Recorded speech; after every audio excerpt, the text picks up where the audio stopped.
नमस्कार. Pune prime news मध्ये तुम्हा सर्वांचं स्वागत.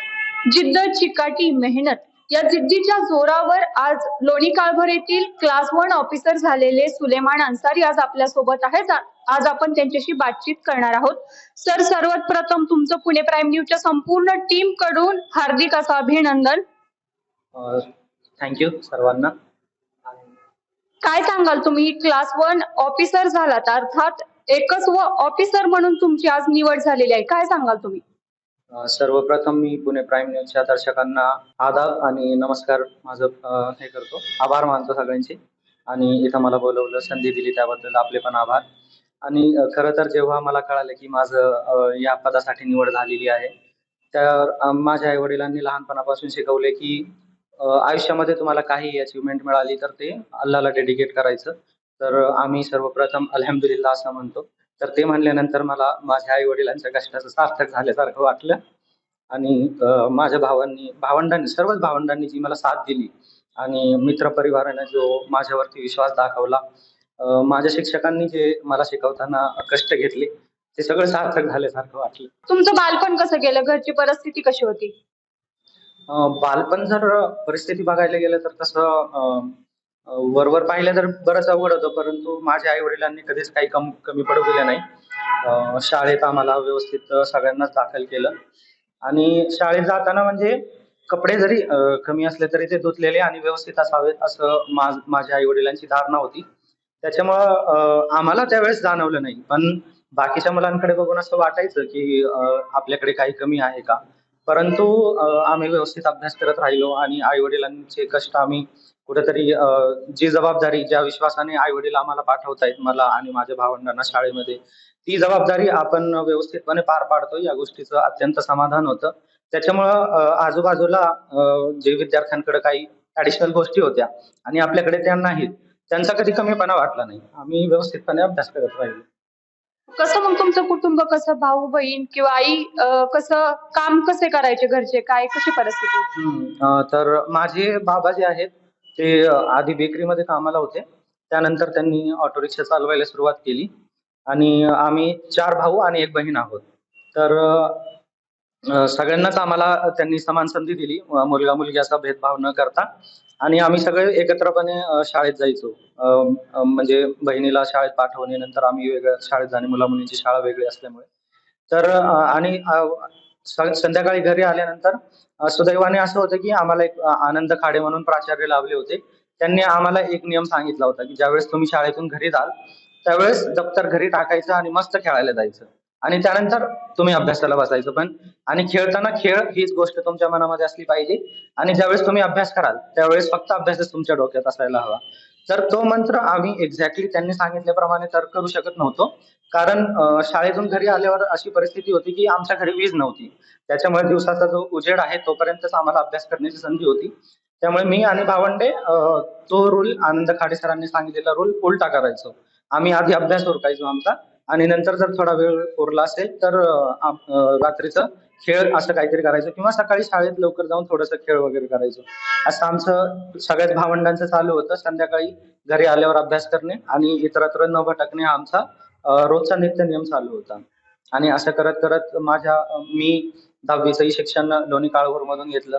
मी आणि माझ्या सगळ्या भावंडांचं शिक्षण हे जिल्हा परिषद प्राथमिक शाळेतून झालं.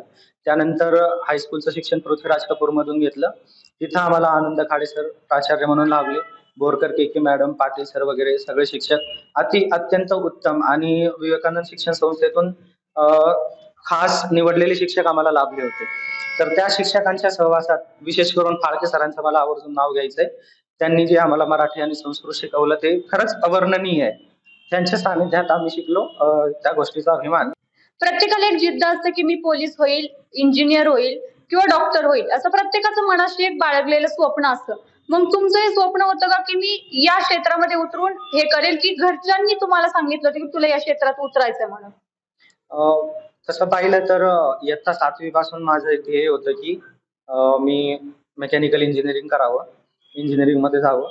आणि त्या दृष्टीनेच मग मी म्हणजे शिक्षकांनाही माझ्या सांगितलं की मला इंजिनियर व्हायचंय. मग शेवाळे मॅडम म्हणून होत्या शाळेमध्ये, त्यांनी त्या दृष्टीने मार्गदर्शन केलं आणि त्याच पद्धतीनं मग मी 10वी पर्यंतचं माझं शिक्षण पूर्ण केलं. त्यानंतर 11वी-12वी पृथ्वीराज कपूर ज्युनियर कॉलेजमधून कंप्लीट केलं आणि इंजिनिअरिंगला प्रवेश मिळावा म्हणून मी सीईटीची परीक्षा सुद्धा दिली. परंतु सीईटी मध्ये भरपूर मार्क पडून सुद्धा म्हणजे मला जवळजवळ 141 मार्क होते. परंतु जनरल कॅटेगरीमध्ये असल्यामुळं मला गव्हर्नमेंट कॉलेजला ऍडमिशन मिळू शकले नाही इंजिनिअरिंगला. आणि प्रायव्हेटला मिळत होतं ऍडमिशन, असं काही नाही. परंतु प्रायव्हेटला जी फीज होती ती आम्हाला आत्ताही झेपणारी नाहीये आणि त्यावेळेस तर शक्यच नव्हतं. तरी माझ्या बाबांनी सांगितलं की मी माझी रिक्षा विकून तुला फी भरतो तुझी. पण मी म्हटलं की 1 वर्षाची फी आपण भरू शकतो. पण इंजिनिअरिंग 4 वर्षांचं असतं. मग ते कसं करणार? मग मी निर्णय घेतला की आपण दुसरा काहीतरी मार्ग शोधू. तसं म्हणतात ना की तुमच्यात जिद्द असेल आणि चिकाटी असेल, काही करण्याचं ध्येय असेल तर नवनवीन मार्ग पण भेटतात आणि इव्हन देव सुद्धा तुमच्या साथीला येतो. तर तसं मला इयत्ता 12वीच्या रिझल्ट नंतर काही दिवसांनी एक पत्र आलं महाराष्ट्र सरकारकडून. इन्स्पायर स्कॉलरशिप म्हणून असते. तर जे महाराष्ट्र राज्यातून जेवढी मुलं बसतात, जेवढी 12वीच्या परीक्षेमध्ये उत्तीर्ण होतात, त्यांच्यातल्या टॉप 1% मुलं जी असतात त्यांना ते ऑफर केलं जातं. आणि या स्कॉलरशिपची विशेष असं आहे, खासियत अशी आहे की जर तुम्ही बेसिक सायन्समध्ये म्हणजे BSc physics, chemistry, maths, biology या विषयांमध्ये जर तुम्ही बीएससी करण्याचं ठरवलं, तर तुम्हाला ती शिष्यवृत्ती भेटते. तर मी माझ्या बाबांना सांगितलं, माझ्या शिक्षकांशी संवाद साधून याच्याबद्दल माहिती मिळवली. तर त्यानुसार मग मी बीएससी करायचं ठरवलं आणि मग मी पुण्यातील एच.व्ही. देसाई कॉलेजमध्ये बीएससी फिजिक्सला ऍडमिशन घेतलं. तर त्या शिष्यवृत्तीमुळे मला फायदा असा झाला की मला तर शिक्षण मिळालंच, पण माझ्या आई-वडिलांना एक आशा निर्माण झाली की आपण बाकीच्या मुलांना सुद्धा शिक्षण कंटिन्यू करू शकतो. कारण जसं-जसं आम्ही आमचं शिक्षण पुढे जात होतं, तसं-तसं आई-वडिलांवर खर्चाचा बोजा वाढतच होता. कारण आम्ही ज्या समाजामध्ये आणि ज्या परिस्थितीमध्ये राहत होतो, आई-वडिलांना बरेच लोक अशी म्हणायची की "का तू एकटा कष्ट करतोयस? तुझी 4-4 मुलं आहेत, तू त्यांना कामाला पाठव." पण माझे बाबा त्यांच्या निर्णयावर ठाम होते की मला माझ्या मुलांना शिकवायचंय आणि त्यांची ती जिद्द, त्यांचा तो ठामपणा आणि नंतर ही मिळालेली शिष्यवृत्ती असा योगायोग साधून आला आणि माझं तर शिक्षण ग्रॅज्युएशन झालंच एच.व्ही. देसाई कॉलेजमधून. पण माझ्या भावांचं सुद्धा आणि माझ्या बहिणीचं सुद्धा शिक्षण चालू राहिलं. एच.व्ही. देसाई कॉलेजमध्ये मला कॉलेजमधून मी प्रथम क्रमांक मिळवला तृतीय वर्षामध्ये. त्यानंतर तिथं शेख मॅडम म्हणून होत्या. त्यांनी मला सजेस्ट केलं की तू पोस्ट ग्रॅज्युएशन म्हणजे पदव्युत्तर शिक्षण जे असतं ते पुणे विद्यापीठातून घे. मग मी तिथं एंट्रन्स एक्झाम असते त्या एक्झामचा फॉर्म भरला आणि ती परीक्षा दिली आणि सुदैवाने मी ती परीक्षा सुद्धा पास झालो आणि मला पुणे विद्यापीठाच्या भौतिकशास्त्र विभागामध्ये प्रवेश मिळाला. तिथे 2 वर्ष मी मन लावून अभ्यास केला. तिथेही मला व्यवस्थित आणि एकदम चांगले मार्क पडले आणि या पदव्युत्तर शिक्षणामध्ये असं असतं की जर तुम्ही नेट सेटची परीक्षा उत्तीर्ण झालात, तर तुम्हाला पीएचडी साठी सुद्धा प्रवेश मिळतो. मग मी त्या दृष्टीने माझ्या शेवटच्या सत्रामध्ये अभ्यास करून सेट जी महाराष्ट्रामध्ये जे कॉलेजेस असतात, तिथं असिस्टंट प्रोफेसर साठी जी एलिजिबिलिटी एक्झाम असते ती सुद्धा उत्तीर्ण झालो. त्याच वर्षी मी गेट आणि नेट सुद्धा पास झालो. मग या सगळ्या बाबींचा अभ्यास करून आणि म्हणजे माझा जो विषयाचा अभ्यास सखोल होत गेला आणि मग मी आय.आय.टी. जोधपूर या ठिकाणी पीएचडी साठी मुलाखत दिली. तिथे इंटरव्ह्यूज वगैरे होते. मी तिकडे गेलो आणि तिथे सुद्धा मला सिलेक्शन मिळालं. त्याशिवाय मी कुठल्याच आय.आय.टी. मध्ये मुलाखत वगैरे दिली नव्हती. कारण असं होतं की मी का फक्त त्या एकाच आय.आय.टी. मध्ये गेलो तर मला ज्या क्षेत्रामध्ये संशोधन करायचं होतं म्हणजे एम.एस.सी. मध्ये असताना फिजिक्स डिपार्टमेंट पुणे विद्यापीठात असताना माझा जो कल आहे तो प्रोग्रामिंग आणि कोडिंग करण्यामध्ये जास्त झाला होता. तर मी असं ठिकाण शोधत होतो की माझ्या शिक्षणाचा आणि माझ्या रिसर्चचा जो माझा कल आहे, इंटरेस्ट आहे, ते दोन्ही जुळून यावं. म्हणून मी कंडेन्स मॅटर फिजिक्स म्हणून एक फिजिक्सची ब्रँच आहे, त्यामध्ये संशोधन करायचं ठरवलं आणि ते मला आय.आय.टी. जोधपूरमध्ये प्रोफेसर्स वगैरे आवडले. म्हणून मी तिथं मुलाखत दिली आणि तिथं माझं सिलेक्शन झालं. तर 2019 ते 2024 या कालावधीत मी राजस्थानमध्ये राहून माझं संशोधनाचं काम पूर्ण केलं आणि त्यानंतर मग मला पुढे जाण्याची संधी होती. उच्च शिक्षण घेण्यासाठी मी परदेशामध्ये जाऊ शकत होतो. परंतु मग माझ्या डोक्यामध्ये विचार आला की आपण आपल्या देशासाठी काय करू शकतो. म्हणून माझं पीएचडीचं 4थं वर्ष चालू असताना मी काही परीक्षा आहेत याबद्दल मी पाहणी सुरू केली की कुठले अजून माझं जे संशोधन आहे ते देशाच्या लवकरात लवकर कसं उपयोगी पडेल त्या दृष्टीने काय करता येईल म्हणून मी वेगवेगळ्या ऑप्शनची पाहणी सुरू केली की काय करता येईल म्हणून. मग मला एकस्व अधिकारी म्हणून एक परीक्षा असते, केंद्रीय सरकारकडून ती घेतली जाते. तर ती परीक्षा मला 2023 मध्ये त्याबद्दल माहिती मिळाली आणि त्या परीक्षेसाठी मी अप्लाय केलं. मग एका बाजूला माझं संशोधन चालू असताना दुसऱ्या बाजूला मी त्या परीक्षेसाठी सुद्धा अभ्यास करत राहिलो. या परीक्षेमध्ये 3 टप्पे असतात: प्रिलिम्स, मेन्स आणि इंटरव्ह्यू. तर जे विद्यार्थी प्रिलिम्समध्ये उत्तीर्ण होतात त्यांनाच पुढच्या टप्प्यामध्ये मेन्स एक्झामसाठी बोलावलं जातं आणि जे विद्यार्थी मेन्समध्ये उत्तीर्ण होतात त्यांनाच फक्त इंटरव्ह्यूचा कॉल येतो. तर मी हे तिन्ही टप्पे यशस्वीरित्या पार पाडले माझं संशोधनाचं काम सांभाळता आणि म्हणजे 2024 मध्ये माझं मी जो पीएचडीचा शोध निबंध होता, माझं थेसिस ते सुद्धा सबमिट केलं IIT जोधपूरला आणि त्यासोबतच मला ही अधिकारी म्हणून माझी निवड सुद्धा झाली. तर माझ्यासाठी हा अत्यंत चांगला योगायोग होता, की एकीकडे माझं शिक्षण पण पूर्ण होतंय आणि दुसरीकडे म्हणजे माझं शिक्षण पूर्ण व्हायच्या आधी माझ्या हातामध्ये देशाची सेवा करण्याची संधी मिळाली. तर मी माझ्यासाठी म्हणजे स्वतःसाठी एक खूप भाग्याची गोष्ट समजतो, की मला देशाची सेवा करण्यासाठी लवकरात म्हणजे शिक्षण संपता शिक्षण संपायच्या शेवटच्या टप्प्यामध्येच मला संधी मिळते आणि इथून पुढे मी प्रयत्न करणार आहे, की मी मनापासून देशाची सेवा करेन. माझं जे शिक्षण देशाने जी मला मदत केली आतापर्यंत वेगवेगळ्या शिष्यवृत्तींच्या माध्यमातून मला जी मदत मिळाली, त्यांची परतफेड कुठेतरी करता यावी म्हणून मी देश सेवेसाठी माझं जीवन इथून पुढे अर्पण करणार आहे. सध्या स्पर्धेचं युग आहे. या स्पर्धेच्या युगामध्ये प्रत्येक जण क्लासेस करतो, अकॅडमी लावतो. प्रत्येक जण आपल्याला त्या ध्येयापर्यंत जायचंय म्हणून प्रयत्न करत असतो. मग तुम्ही तुमच्या ध्येयापर्यंत जाण्यासाठी कुठली अकॅडमी अशी कोणती जॉईन केली होती का? किंवा घरूनच अभ्यास करायचा? काय सांगाल? खरंच हे स्पर्धेचं युग आहे आणि गळे गळे कापूस स्पर्धा सध्या चालू आहे, त्याबद्दल काही वाद नाहीये. परंतु स्पर्धेचं युग हे आपणच, मला असं वाटतंय पर्सनली, की हे आपणच निर्माण केलंय. कारण आपल्या शेजारी कोणीतरी इंजिनियर होतंय म्हणून मला सुद्धा इंजिनियर व्हायचंय. आपल्या नातेवाईकांमध्ये कोणीतरी डॉक्टर होतंय म्हणून मलाही डॉक्टर व्हायचंय. ही जी एकमेकांच्या म्हणजे शर्यत लागली आहे तिच्यातून ही स्पर्धेचं युग निर्माण झालेलं आहे. पण जर आपण आपला कल आणि आपल्याला काय करायचं आहे, आपल्याला कुठल्या क्षेत्रात आवड आहे याची जर छाननी केली तर नक्कीच योग्य तो मार्ग दिसतो. आता मी सुद्धा त्याच्यातूनच म्हणजे मीही त्या इंजिनिअरिंगच्या मागे लागलोच होतो. परंतु ज्यावेळेस मला इंजिनिअरिंगला ऍडमिशन मिळाले नाही, त्यावेळेस निराश न होता दुसरं काही करता येईल या गोष्टींचा आपण मागोवा घेतला पाहिजे. कारण जीवन आहे, या जीवनामध्ये असं नाही की आपण एखादी गोष्ट ठरवली, ती गोष्ट आपण ठरवली तीच गोष्ट आणि आपण ठरवली त्याचप्रमाणे ती घटित होईल असा काही नियम नाहीये. म्हणून आपल्या आयुष्यात जे काही प्रसंग येतात त्याच्यातून पुढे कसं जायचं हे आपण ठरवलं पाहिजे. आणि स्पर्धेचं हे युग आहे आणि ती वेळ पुढे जसा काळ जाईल तसं स्पर्धेचं युग वाढतच राहील. नवीन नवीन तंत्रज्ञान येत राहतात. स्पर्धा एकमेकांशी आपल्याला करावीच लागते. त्याशिवाय आपण पुढेही जाऊ शकत नाही. परंतु दुसरा करतोय म्हणून आपण करायचं या गोष्टीतून आपण फक्त वेगळं राहिलं पाहिजे.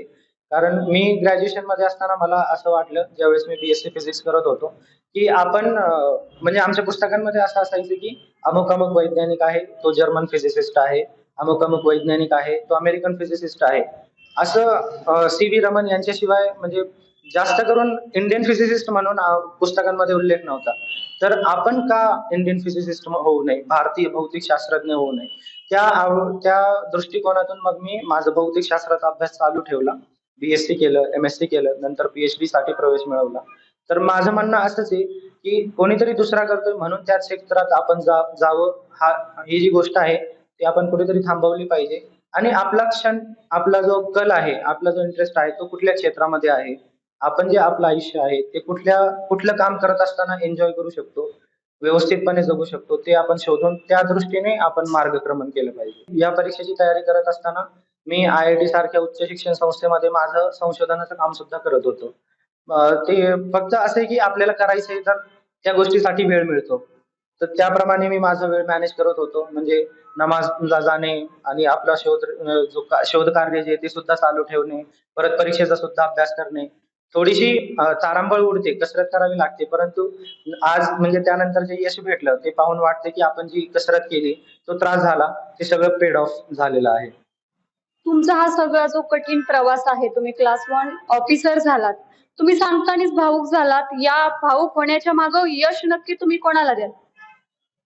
याचं जे श्रेय आहे ते सर्वप्रथम मी अल्लाहला डेडिकेट करतो. त्यानंतर माझे आई-वडील आणि माझे जे हायस्कूलचे शिक्षक आहेत त्यांना, आणि विशेष करून माझी जी भावंडं आहेत त्यांनी मला खूप सपोर्ट केला. स्पेसिफिकली सांगायचं तर माझा भाऊ सादिक, दानिश, जहीर आणि माझी बहीण सदफ.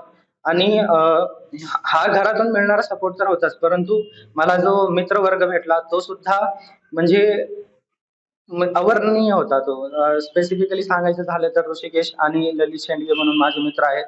त्यांनी मला शाळेत असल्यापासून आणि आत्तापर्यंत खूप सपोर्ट केला. इव्हन इंजिनिअरिंगच्या वेळेस सुद्धा त्यांनी फी भरण्याची सुद्धा तयारी दाखवली होती. म्हणजे असा मित्रवर्ग भेटल्यामुळं, असा परिवार आणि असे शिक्षक भेटल्यामुळेच मला हे यश संपादन करता आलं असंच मी म्हणेन. क्लास वन ऑफिसर परीक्षा उत्तीर्ण झाला, ज्यावेळेस तुम्हाला समजलं तो क्षण कसा होता तुमचा? अ, तो क्षण खरंच मी सुद्धा भावूक झालो होतो. काय करावं, काय करू नये असं सुचेनासंच झालं सुरुवातीला. घरच्यांना काय वाटत होतं त्या क्षणाला? घरचे आई-वडील तर रडायलाच लागले आणि म्हणजे भावंडांनी आणि सगळ्यांनी मला मिठी मारली. ते यश आणि तो प्रसंग म्हणजे असा डोळ्यांपुढे म्हणजे तो फिक्सच झालाय, अवर्णनीय अक्षरशः. म्हणजे शब्दात सांगण्यासारखं नाही ते. थोडक्यात तुमचा आता जो जीवन प्रवास तुम्ही सांगितला, तुमची परिस्थिती सांगितली, हे सगळं सांगताना तुम्ही अजूनही भावुक होताय. आता जे स्पर्धेचं युग आहे, जे पुढचे स्पर्धक आहेत, त्यांना तुम्ही काय सांगाल? किंवा या परीक्षेत कसं उत्तीर्ण झालं पाहिजे? कोणती स्टेप असते? काय सांगाल तुम्ही आत्ताच्या या पिढीला तरी? अ, तसं पाहायला गेलं तर आता मी जी परीक्षा उत्तीर्ण झालोय, ती परीक्षा काही दरवर्षी होत नाही. म्हणजे मी फिजिक्स, भौतिकशास्त्र या विषयातून ह्या परीक्षेमध्ये पास झालोय. तर लास्ट व्हेकन्सी जी होती ती 2014 मध्ये आली होती आणि आता 2023 ला आली. म्हणजे भरपूर परीक्षा आहेत. आपण कुठल्याही एका ऑप्शनच्या मागे न लागता वेगवेगळे जे ऑप्शन अवेलेबल आहेत ते शोधले पाहिजे आणि स्पर्धेच्या युगामध्ये हे पाहिले पाहिजे की सगळे कुठल्या दिशेने जात आहेत. त्या दिशेशिवाय अजूनही दिशा आहेत. बाकीच्या रस्त्यांमध्ये, बाकीच्या वाटांवर आपण वाटचाल करू शकतो का? आणि जर ध्येय हे असेल की मला माझ्या देशासाठी काहीतरी योगदान करायचं असेल, तर मला वाटतं की नक्कीच मार्ग दिसेल. आणि या वेगवेगळ्या परीक्षांमध्ये म्हणजे मला असं नाही म्हणायचं की प्रत्येकाने सरकारी ज्या परीक्षा असतात, गव्हर्नमेंट जॉबसाठीच प्रयत्न करावे. बाकीचेही जॉब आहेत. प्रत्येक जॉबमधून आपण देशाची सेवा करू शकतो. पण संधी मिळाली तर देश सेवा करण्यासाठी आपण कुठल्यातरी अधिकारी पदावर जावं, त्यासाठी नक्कीच प्रयत्न करावेत. पण जर तिथं आपल्याला नाही पोहोचता आलं, तर दुसरेही मार्ग आहेत. दुसऱ्याही नोकऱ्या आहेत, जॉब्स आहेत, व्यापार आहे, तेही आपण करू शकतो. फक्त असंच की दुसरा कोणीतरी करतोय म्हणून आपणही करावं आणि त्या त्या गोष्टींमुळे स्पर्धा वाढत जाईल, ते आपण करू नये. त्याच्यातून आपण आपलं म्हणजे ते टाळावं हे मला म्हणायचंय. आता तुम्ही क्लास वन ऑफिसर पास परीक्षा झालात. काय काम करणार आहेत तुम्ही नक्की? आता इथून पुढे माझं काम थोडक्यात असं असेल की जे नवीन-नवीन तंत्रज्ञान विकसित होत असतं, तर जो संशोधक असतो, सायंटिस्ट वगैरे असतात, इंजिनिअर्स असतात, डॉक्टर्स असतात. एखादं नवीन औषध तयार झालं, एखादं नवीन मशीन तयार झालं, तर ते इनोव्हेशन असतं आणि त्या व्यक्तीने भरपूर भांडवल खर्च केलेलं असतं आणि या भांडवलामध्ये दोन्ही प्रकारच्या गोष्टी येतात, की पैसा सुद्धा लागतो, वेळ सुद्धा लागतो आणि त्या माणसाचं डोकं, मेंदू हा सुद्धा वापरला जातो. तर त्या गोष्टींना प्रोटेक्शन मिळावं म्हणून ती व्यक्ती काय करते, गव्हर्नमेंटकडे ॲप्लिकेशन देते, पेटंट ॲप्लिकेशन म्हणून, की आम्ही जे हे इनोव्हेशन केलेलं आहे ते प्रोटेक्ट व्हावं आणि इथून पुढे काही काळासाठी सुमारे 20 वर्षांसाठी त्या गोष्टीचं, त्या मशीनचं किंवा त्या तंत्रज्ञानाचं किंवा त्या मेडिसिनचं उत्पादन फक्त त्या एका पर्टिक्युलर व्यक्तीनेच करावं, यासाठी अर्ज केला जातो सरकारकडे. तर ते अर्ज आमच्याकडे छाननीसाठी येतात पेटंट ऑफिसर म्हणून. मग आम्ही त्यांची छाननी करून बाबा हे खरंच नवीन इनोव्हेशन झालंय का? ही गोष्ट खरंच नवीन आहे का? आणि या गोष्टीला जर पेटंट दिलं तर देशालाही हितकारक आहे की धोकादायक आहे? या सगळ्या गोष्टींची छाननी करून ते अप्रूव्ह करणं आणि ते अप्रूव्ह केल्यानंतर या गोष्टींमुळे काय होईल की त्या व्यक्तीचा सुद्धा फायदा होईल. त्या व्यक्तीचं किंवा त्या संस्थेचा जो खर्च झालेला आहे, भांडवल असेल, इंटलेक्चुअल प्रॉपर्टी असेल, तेही संरक्षित व्हावं आणि समाजाला सुद्धा ती गोष्ट वापरता यावी. त्या गोष्टीमुळे समाज सुद्धा पुढे जावा, आपलं ट्रान्सफॉर्मेशन व्हावं, म्हणून आमचं अप्रुव्हल लागतं गव्हर्नमेंटकडून. मग ते अप्रूव्ह करण्यासाठी एकस्व अधिकारी किंवा पेटंट ऑफिसर म्हणून असतात.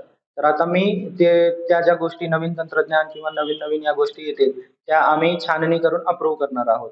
त्यांना मान्यता देणार आहोत थोडक्यात. तर सध्या तुम्ही एक सिग्नेचर केली तर पुढचं काम होणार आहे. मग याबद्दल तरी तुम्हाला मनात असं वाटत असेल ना, की बाबा अभिमान वाटत असेल ना, की मी एक सिग्नेचर केल्यानंतर पुढचे काम होणार आहेत. काय वाटतं याच्याबद्दल? हो, खरंच अभिमान सुद्धा वाटतो. पण त्याच अभिमानासोबत एक जबाबदारीची जाणीव सुद्धा आहे. कारण त्या एका सिग्नेचरमुळं त्या व्यक्तीचं नुकसान सुद्धा होऊ शकतं. ज्या व्यक्तीनं खूप कष्ट केलेले आहेत, त्या इंटलेक्च्युअल प्रॉपर्टीचं जे प्रोटेक्शन मागणी करत आहे किंवा जर त्या व्यक्तीचा आपण प्रोटेक्शनच्या याच्यानुसार की बाबा ह्या व्यक्तीचं आपल्याला प्रोटेक्शन द्यायचं आहे, जे भांडवल वगैरे लागलेलं आहे, इंटलेक्च्युअल प्रॉपर्टी आहे आणि मी सही केली, तर समाजाला सुद्धा एका वेळी ते धोकादायक होऊ शकतं. फॉर एक्झाम्पल एखादं मेडिसिन असेल आणि ते मेडिसिन खरंच समाजासाठी गरजेचं असेल, पण जर आपण पेटंट दिलं तर त्या एका व्यक्तीकडे ती मोनोपोली होऊन जाते. फक्त ती व्यक्तीच त्या औषधाचं प्रोडक्शन करू शकते. मग ती गोष्ट महाग सुद्धा होईल. कारण एकच व्यक्ती ती उत्पादन करतोय. तर ते होऊ नये म्हणजे सहीमुळे अभिमान आहे की आपल्या सहीमुळे भरपूर काम होणार आहे. परंतु ही जबाबदारीची भावना सुद्धा आहे की आपल्याला बॅलन्स ठेवायचा आहे. दोघांचाही फायदा झाला पाहिजे. देशाचा सुद्धा आणि त्या व्यक्तीचा सुद्धा. तुमच्या पुढील वाटचालीसाठी तुम्हाला पुणे प्राईम न्यूजच्या संपूर्ण परिवाराकडून किंवा संपूर्ण टीम कडून हार्दिक शुभेच्छा. दिवा नाही वाद बदलते, स्वप्न नाही रात्र बदलते. मनात नेहमी जिंकण्याची आशा असावी, कारण वेळ बदलून नशीब नक्कीच बदलतं. असंच एक उदाहरण आपल्याला सुलेमान अन्सारी यांनी जिद्द आणि चिकाटीच्या मेहनतीवर करून दाखवलंय. आज आम्ही इथेच थांबतोय, मात्र तुम्ही पाहत राहा पुणे प्राईम न्यूज.